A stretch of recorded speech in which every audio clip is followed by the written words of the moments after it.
अस्सलाम वालेकुम स्टूडेंट्स, आज है हमारा फिजिक्स का लेक्चर नंबर 9। मैंने प्रीवियस लेक्चर में आपको आर्टिकल नंबर 11.1 कंप्लीट करा दिया था। आज हमने आर्टिकल 11.2 पढ़ना है। उसका टाइटल क्या है? Characteristics of sound. साउंड की हमने कैरेक्टरिस्टिक्स पढ़नी है। कौन कौन सी है? सबसे पहली जो उसकी कैरेक्टरिस्टिक है वो उसकी लाउडनेस है। लाउडनेस क्या होती है? Loudness is a characteristics of sound by which loud and फेंट साउंड कैन बी डिस्टिंग्विश्ड। मतलब कि हम जो है ऊंची और मध्यम आवाज में फ़र्क जो मालूम कर सकेंगे, हम उसे क्या कहेंगे कि वो क्या है, उसकी कौन सी वाली कैरेक्टरिस्टिक्स है? उसकी लाउडनेस है। आपके पास अगर ये क्वेश्चन आ जाए तो आपने क्या करना है, इसकी डेफिनेशन लिखनी है और साथ में आपने उसके जो है सारे वो फैक्टर लिखने हैं जिन पे ये डिपेंड करती है। ठीक है, किन चीज़ों पे ये डिपेंड करती है, किन फैक्टर्स पे? Amplitude of vibrating body, area of the vibrating body, distance from the vibrating body, और उसके बाद loudness also depends upon the physical condition of the ear. इन चार फैक्टर्स पे आपकी जो है ये लाउडनेस डिपेंड करती है। ठीक है, सबसे पहले हम देख लेते हैं amplitude of the vibrating body पे किस तरह से लाउडनेस डिपेंड करती है। कि जिस तरह से उसका एम्पलीट्यूड ज़्यादा होगा उसमें क्या होगा उसका कि उसकी लाउडनेस ज़्यादा होगी, और अगर उसका जो है एम्पलीट्यूड कम होगा तो उसकी लाउडनेस कम होगी। यहाँ पर ये देखें, ये अगर इसका एम्पलीट्यूड ज़्यादा है तो इसकी लाउडनेस क्या होगी? ज़्यादा, और अगर इसका एम्पलीट्यूड कम है, इस तरह से इसका एम्पलीट्यूड कम आ रहा है तो क्या होगा? इसकी लाउडनेस क्या होगी? कम होगी। यहाँ पर उसने लिखा भी लार्ज एम्पलीट्यूड के साथ लाउड साउंड होती है और स्मॉल एम्पलीट्यूड के साथ क्वाइट। उसके बाद जो है आपने पढ़ लेना है यहाँ पे the loudness of the sound varies directly with the amplitude. मतलब कि इनका डायरेक्ट रिलेशन है, जितना ज़्यादा एम्पलीट्यूड होगा उतनी ही ज़्यादा क्या होगी? उसकी लाउडनेस ज़्यादा होगी। उसके बाद आपने एग्जाम्पल लिखना है। ये फैक्टर लिखने के बाद सबसे पहले आपने डेफिनेशन लिखनी है, चारों फैक्टर्स के नाम लिखेंगे, फिर ये वाला फैक्टर लिखना स्टार्ट करेंगे। यहाँ तक लिखने के बाद, यहाँ तक बॉडी तक लिखने के बाद आप एग्जाम्पल की हेडिंग देंगे। आगे बताएंगे the sound produced by a sitar will be loud if we pluck its wires more violently. Similarly when we beat a drum forcefully the amplitude of its membrane increase and we hear a loud sound. कि अगर हम सितार की तार को ऊंचा करके करते हैं, उसका एम्पलीट्यूड अगर ज़्यादा करते हैं तो वो ज़्यादा आवाज़ पैदा होती है। जिस तरह अगर हम ड्रम को ज़्यादा ऊपर से लाकर बीट करते हैं तो उसका एम्पलीट्यूड क्या होता है? वेव का ज़्यादा होता है, तो क्या होगा कि उसमें ज़्यादा हमारे पास ऊंची आवाज़ पैदा होगी। नेक्स्ट हमने क्या पढ़ना है? Area of the vibrating body. Area भी डिपेंड करता है, जितना ज़्यादा एरिया होगा उतनी ही ज़्यादा उसमें क्या होगी? आवाज़ पैदा होगी। The loudness of the sound also depends upon the area of the vibrating body. अब हमारे पास क्या इस वाइब्रेटिंग बॉडी पे डिपेंड करता है। आगे आपने उसकी एग्जांपल देनी है। एग्जांपल क्या है आपके पास कि for example sound produced by a large drum is louder than by a small one because of its vibrating area. कि हमारे पास बड़े ड्रम में ज़्यादा आवाज़ प्रोड्यूस होती है और छोटे ड्रम में कम आवाज़ प्रोड्यूस होती है। उसके बाद क्या है? If we strike a tuning fork on a rubber pad a feeble sound will be heard, but if the vibrating tuning fork is placed vertically on the surface of the bench we will hear a louder sound। मतलब अगर हम क्या करते हैं कि उसको एक tuning fork को रबर पैड के साथ अगर हम करते हैं, टच करने के बाद तो क्या करते हैं? स्ट्राइक करते हैं हम उसको, तो कम आवाज़ पैदा होती है। अगर हम उसको बेंच के साथ करेंगे टच तो क्या होगा? उसमें से ज़्यादा आवाज़ प्रोड्यूस होगी, क्योंकि बेंच का जो है एरिया ज़्यादा होता है और उसके बाद रबर पैड का एरिया कम होता है। उसके बाद हमने इसका कंक्लूजन क्या निकालना है। यहाँ मैंने कंक्लूजन की हेडिंग दी है। आपने क्या करना है? Area of the vibrating body लिखने के बाद यहाँ पे एग्जाम्पल की हेडिंग देनी है, फॉर एग्जाम्पल वाले के साथ। उसके बाद नीचे से लिखना स्टार्ट कर देना है। फिर आपने कंक्लूजन की हेडिंग देनी है, और कंक्लूजन की हेडिंग के साथ आप लिखेंगे क्या कि the loudness increases with the area of the vibrating body and vice versa. ये आपका दो फैक्टर्स हो गए। नेक्स्ट हमारे पास क्या है? Distance from the vibrating body. अगर हमारे पास वाइब्रेटिंग बॉडी से हमारा डिस्टेंस ज़्यादा होगा तो हमें क्या होगा? कम आवाज़ सुनाई देगी, और अगर हमारे पास वाइब्रेटिंग बॉडी से हमारा डिस्टेंस जो है वो कम होगा तो हमें ज़्यादा आवाज़ सुनाई देगी। इसी तरह से होता है ना कि जहाँ पर अगर आप देख लें, टीवी एग्जाम्पल ले लें, वहाँ पर क्या है कि अगर आवाज़ आ रही है तो आप अगर पास खड़े हैं तो आपको ज़्यादा आएगी आवाज़, अगर आप दूर चले जाते हैं तो आपको आवाज़ क्या आएगी? कम आएगी। अब हमारे पास क्या है? Loudness of the sound also depends upon the distance of the vibrating body from the listener. It is caused by the decrease in amplitude due to the increase in distance। मतलब कि हाँ, अगर उसका डिस्टेंस इंक्रीज हो जाता है तो उसका एम्पलीट्यूड क्या हो जाता है? कम हो जाता है। उसके बाद जो है यहाँ तक ये आपका खत्म हो जाता है distance from the vibrating body. आगे आप हेडिंग खुद लगाएंगे कि कंडीशन ऑफ द ईयर, ठीक है, ये आप हेडिंग लगा लें, physical condition of the year की हेडिंग लगाएंगे, सिर्फ ये physical condition of the years, ये हेडिंग लगाने के बाद आप यहाँ से लिखेंगे loudness also depends upon the physical condition of the years of the listeners. A sound appears louder to a person with sensitive ears than to a person with defective ears. जिनके ears sensitive हैं उनको ज़्यादा आवाज़ आएगी, जिनके defective हैं उनको कम आवाज़ आएगी. अब हमारे पास क्या है? However, there is a characteristics of the sound which does not depend on the sensitivity of the ear. ये आपने यहाँ से काट देना है, सिर्फ आपने यहाँ तक लिखना है, ईयर तक, ठीक है. यहाँ से स्टार्ट करके लाउडनेस वाला, तो यहाँ तक आपने इसको एंड कर देना है. ये आपका एक लॉन्ग क्वेश्चन हो गया कि जिसमें आपने बताना है कि लाउडनेस जो है क्या होती है और किन फैक्टर्स पे डिपेंड करती है. उसके बाद जो है शॉर्ट क्वेश्चन आपको क्या आ सकता है कि define loudness and what are the factors affecting it. आपने सिर्फ लाउडनेस की डेफिनेशन लिखनी होगी शॉर्ट में, और इन जो फैक्टर्स हैं इनके सिर्फ आपने नाम लिखने होंगे. नेक्स्ट हम स्टार्ट करते हैं दूसरा वाला टॉपिक. नेक्स्ट है जी हमारे पास ये कि पिच वाला टॉपिक. इसमें हमारे पास क्वेश्चन हमें किस तरह से आ सकता है? Define pitch of the sound and explain the relation between pitch and frequency with an example. आपने पिच और फ्रीक्वेंसी का रिलेशन बताना है एग्जाम्पल के साथ. ये आपको क्वेश्चन आ सकता है, तो आप किस तरह से स्टार्ट करेंगे? सबसे पहले पिच की डेफिनेशन लिखेंगे कि पिच हमारे पास क्या है? Pitch is the characteristics of the sound by which we can distinguish between a shrill and a grave sound. मतलब बहुत कान फाड़ने वाली आवाज़ और बहुत कम आवाज़, ठीक है, मतलब बिल्कुल मरी हुई आवाज़ जिसको हम कहते हैं, वो हमारे पास क्या है उसमें फ़र्क कर सकें, वो हमारे पास कौन सी कैरेक्टरिस्टिक आती है? पिच उसको कहते हैं. उसके बाद आपने हेडिंग लगानी है डिपेंडेंस ऑफ फ्रिक्वेंसी, ठीक है, डिपेंडेंस ऑफ फ्रिक्वेंसी. यहाँ पे हेडिंग लिखें डिपेंडेंस ऑफ फ्रिक्वेंसी. यहाँ पे हेडिंग लिखने के बाद आप लिखेंगे कि it depends upon the frequency. The greater a higher pitch means a higher frequency and vice versa. The frequency of the voice of the ladies and the children is higher than that of men. Therefore, the voice of the ladies and children is shrill and high pitch. मतलब कि आदमियों की निस्बत जो है औरतों और बच्चों की आवाज़ क्या होती है? ज़्यादा होती है. अब आपने बताना है the relationship between the frequency and the pitch is illustrated. ये वाली इसमें पिच में है ना, उसने बताया हुआ है 11.8 वाले में, ठीक है. लो फ्रिक्वेंसी के साथ लो पिच होगी. ये इसका क्या है? फ्रिक्वेंसी क्या होती है? इनकी वेवलेंथ के दरमियान डिस्टेंस है ना, ये इनकी फ्रिक्वेंसी क्या है कि कम है, तो हमारे पास पिच भी क्या है इसकी? कम है. ये फ्रिक्वेंसी है हाई है, मतलब तेज़ तेज़ वेव चल रही है, इसकी फ्रिक्वेंसी हाई है, तो हम क्या कहेंगे कि इसकी पिच भी क्या है? हाई है. ये आपने रिलेशन के लिए ये फिगर बना देनी है, और आपने साथ में ये नहीं लिखना था ना 11.8, तो इसको काट दीजिए 11.8 को, बाकी आपने ये लिख देना है. डिपेंडेंस के बाद आप क्या करेंगे कि यहाँ पे जो है ना लिखा हुआ है the frequency of the voice of the, यहाँ पे एग्जाम्पल की हेडिंग देंगे. यहाँ तक जो है डिपेंडेंस की, यहाँ तक जो है आप एग्जाम्पल की हेडिंग देंगे, नीचे आप रिलेशन की हेडिंग देंगे, relationship between frequency and pitch, और ये डायग्राम बनाएंगे, ठीक है. ये आपका एक टॉपिक और कंप्लीट हो गया. फिर से एक्सप्लेन कर देती हूँ किस तरह से आपने क्वेश्चन अटेम्प्ट करना है.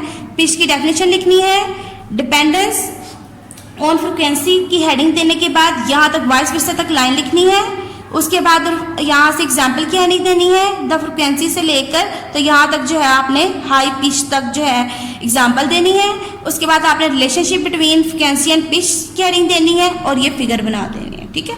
और अगर आप इस फिगर को एक्सप्लेन कर सकें तो आप वो भी कर लें, ठीक है. ये आपका एक टॉपिक कंप्लीट हो गया. नेक्स्ट हमारे पास कौन सी कैरेक्टरिस्टिक है? साउंड की क्वालिटी है. इसके लिए आपका क्वेश्चन किस तरह से आता है?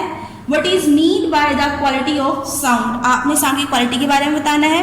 सबसे पहले जो है आपने टॉपिक की डेफिनेशन ही लिखनी होती है, जो भी टॉपिक आपसे वो पूछता है. आपने उसकी डेफिनेशन में क्या लिखना है? The characteristic of the sound by which we can distinguish between two sounds of some same loudness and pitch is called quality. मतलब कोई सी दो आवाज़ जिनकी जो है लाउडनेस और पिच जो है सेम हो, उसके दरमियान में अगर हम फ़र्क कर सकें तो हमारे पास क्या होगी? क्वालिटी ऑफ साउंड होगी. इसके पास आपका एग्जाम्पल क्या है? While standing outside a room we can distinguish between the notes of the piano and the flute being played inside the room. अगर हमारे पास बांसुरी और पियानो बज रही है एक रूम के अंदर, तो हम बाहर खड़े होकर क्या बता सकते हैं कि पियानो की आवाज़ कौन सी है, फ्लूट की आवाज़ कौन सी है. तो हम जो है बता सकते हैं कि नोट्स डिफरेंट होते हैं, तो हम बताएंगे कि ये वाली आवाज़ पियानो की है और ये वाली आवाज़ बांसुरी की है. This is due to the difference in the quality of these notes के इनके नोट्स की जो क्वालिटी थी वो डिफरेंट थी, इसलिए हमने उनको क्या कर दिया, उसमें फ़र्क बता दिया कि ये आवाज़ इसकी है और ये आवाज़ इसकी है। उसके बाद हमारे पास ये जो फिगर है, इस फिगर में वो बताता है कि ट्यूनिंग फोर्स से इस तरह की वेव जनरेट होती है, फ्लूइड से इस तरह की वेव जनरेट होती है और द क्लियरनेस से हमारे पास ये वाली जो है वेव जनरेट होती है। Figure shows the waveform of the sound produced by the tuning for fluid and the clearness, the loudness and the pitch of these three sounds are the same but their waveforms are different। मतलब उनकी जो थी pitch जो थी वो same थी, loudness same थी, लेकिन उनकी वेवफॉर्म क्या थी, डिफरेंट थी।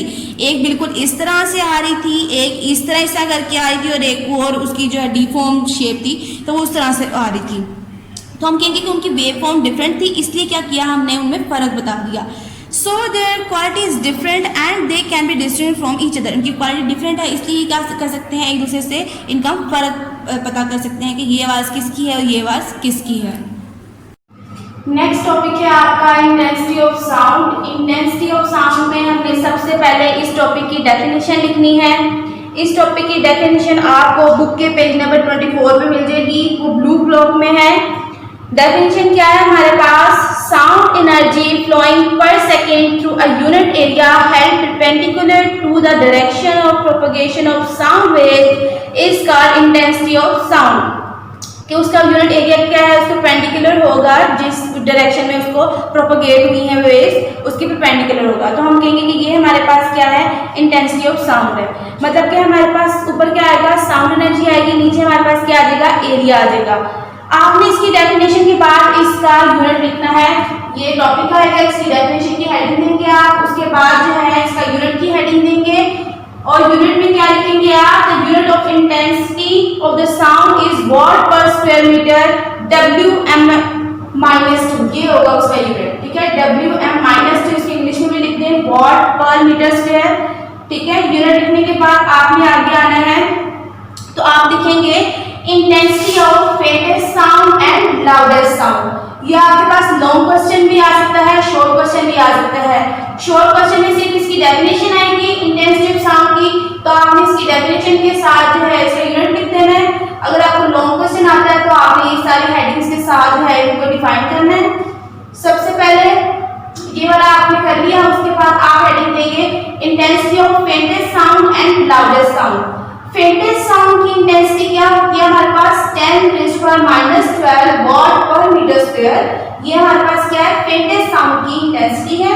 और लाउडेस्ट साउंड की इंटेंसिटी क्या है, 1 वॉट पर मीटर स्क्वायर। ये जो है सबसे ऊंची आवाज की इंटेंसिटी क्या है हमारे पास, 1 what per metre square. Next हमने कंपैरिजन करना है किसका, इंटेंसिटी का और लाउडनेस का। ठीक है, इंटेंसिटी का हमने लाउडनेस के साथ जो है कंपैरिजन करना है। किस तरह से हम करेंगे, इंटेंसिटी किस पे डिपेंड करती है, on amplitude of the wave. ठीक है, depends on amplitude of the wave, not condition of air. ये एयर की कंडीशन पे जो है वो डिपेंड नहीं करती। कि उसके बाद जो है लाउडनेस किस पे डिपेंड करती थी, उसके जो मैंने फैक्टर्स बताए थे, किस पे डिपेंड करती है, ये ऑन इंटेंसिटी। लाउडनेस डिपेंड करती है इंटेंसिटी पर और किस पे डिपेंड करती है, कंडीशन ऑफ एयर पर, क्या आपकी कान की हालत क्या है। ये आपने इसका जो है थ्योरेटिकल पार्ट लिख दिया। उसके बाद आपने क्या करना है, इसको प्रूव करना है, साउंड लेवल निकालना है आपने। तो साउंड लेवल के लिए हम क्या करते हैं, वेबर फ्रेक्शनल लॉ यूज करते हैं। उसमें हमारे पास उसकी कंडीशन क्या रहता है, वो आपको कि इसका जो है लॉग जो है लाउडनेस डायरेक्टली प्रोपोर्शनल है किसके, लॉग ऑफ इंटेंसिटी के।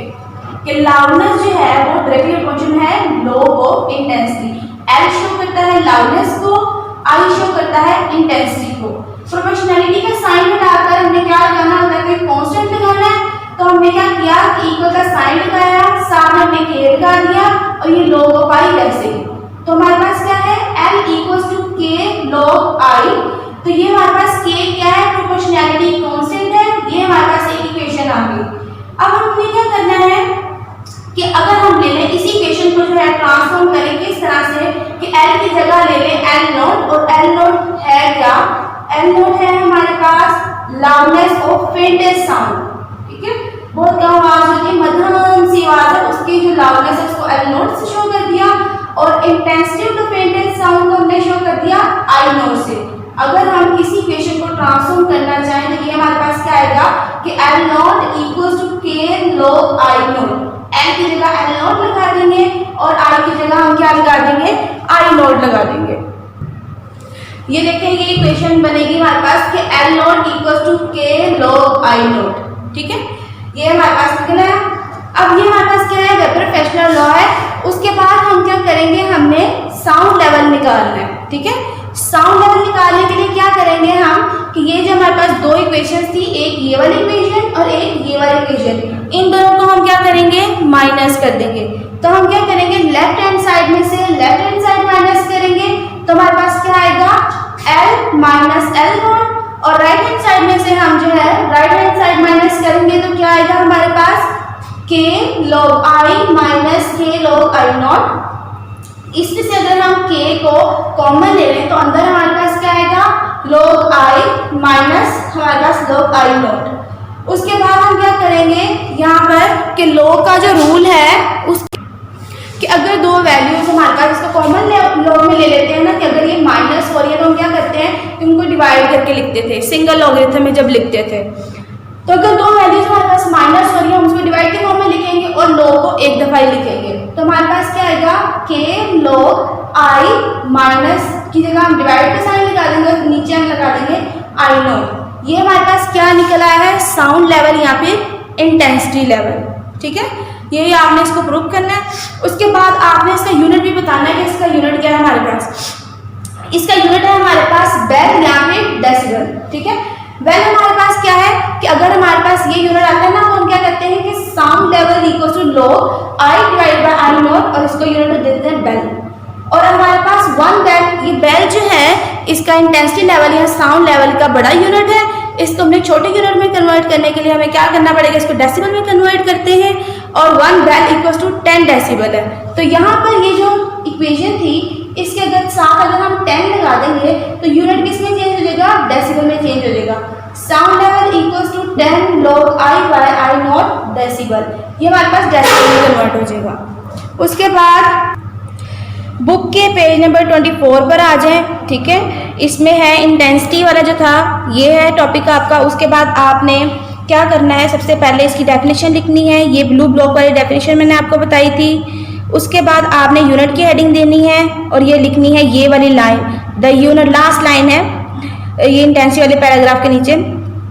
The unit of intensity of the sound is what पर स्क्वायर मीटर, इसको शो करते हैं WM-2 से।